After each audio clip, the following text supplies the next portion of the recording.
નમસ્કાર, આપનું ગુજરાતમાં આપનું સ્વાગત છે। વિજાપુરની સરદાર પટેલ કોઓપરેટિવ ક્રેડિટ સોસાયટીનો રજત જયંતિ મહોત્સવ ઉજવાયો। વડાપ્રધાન શ્રી નરેન્દ્ર મોદીના સહકારથી સમૃદ્ધિના મંત્રને ચરિતાર્થ કરતા ગુજરાતના સહકારી ક્ષેત્રની પ્રગતિને બિરદાવવાની સાથે આજે વિજાપુર ખાતે the Sardar Patel cooperative credit society લિમિટેડના રજત જયંતિ મહોત્સવની ભવ્ય ઉજવણી કરવામાં આવી હતી। આ અવસરે મુખ્યમંત્રી ભૂપેન્દ્રભાઈ પટેલે જણાવ્યું હતું કે વડાપ્રધાન શ્રી નરેન્દ્ર મોદીએ સહકાર ક્ષેત્રને એક નવી ઊંચાઈ પ્રદાન કરી છે, જેના પરિણામે આજે ગુજરાતમાં 90,000 જેટલી સહકારી મંડળીઓ કાર્યરત છે, જેમાં 1.71 કરોડથી વધુ સભાસદો જોડાયેલા છે।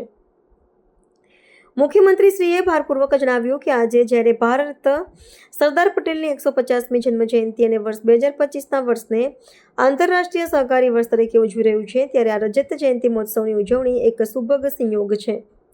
મુખ્યમંત્રી ભૂપેન્દ્રભાઈ પટેલે સહકારી પ્રવૃત્તિને એક સ્પિરિટ ગણાવતા જણાવ્યું હતું કે સહકાર ક્ષેત્રે પ્રથમ રહેવાની પરંપરા ગુજરાતે 1889માં વડોદરામાં સહકારી મંડળીની સ્થાપના સાથે આજ દિન સુધી જાળવી છે। તેમણે રાજ્યના સહકારી ક્ષેત્રના વિસ્તરણની માહિતી આપતા જણાવ્યું હતું કે ગુજરાતની સ્થાપના વખતે રાજ્યમાં 13,959 સહકારી મંડળીઓ હતી, જેની સંખ્યા આજે વધીને 90,000 જેટલી થઈ છે।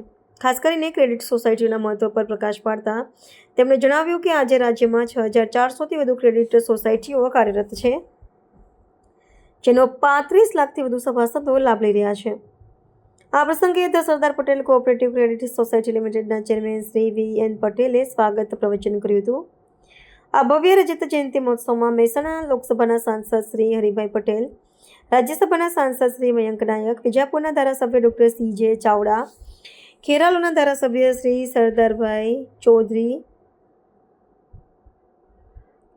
વિજાપુરના પૂર્વ ધારાસભ્યો શ્રી કાંતિભાઈ પટેલ, શ્રી રમણભાઈ પટેલ અને શ્રી P.I. પટેલ, મહેસાણાના કલેક્ટર શ્રી S.K. પ્રજાપતિ, જિલ્લા વિકાસ અધિકારી ડૉક્ટર હસરત જયસ્મીન, ઉત્તર ગુજરાતના કોઓપરેટિવ સોસાયટી ફેડરેશનના ચેરમેન શ્રી કાંતિભાઈ પટેલ, સોસાયટીના મેનેજિંગ ડાયરેક્ટર શ્રી બાબુભાઈ પટેલ અને મહેસાણાના અગ્રણી શ્રી ગિરીશભાઈ રાજગોર સહિતના મહાનુભાવો અને વિશાળ સંખ્યામાં સભાસદો ઉપસ્થિત રહ્યા। तो व्हाट्सएप, ट्विटर, फेसबुक, इंस्टा जहाँ भी आपका अकाउंट है, इसे शेयर बटन के द्वारा वहाँ पर शेयर करें।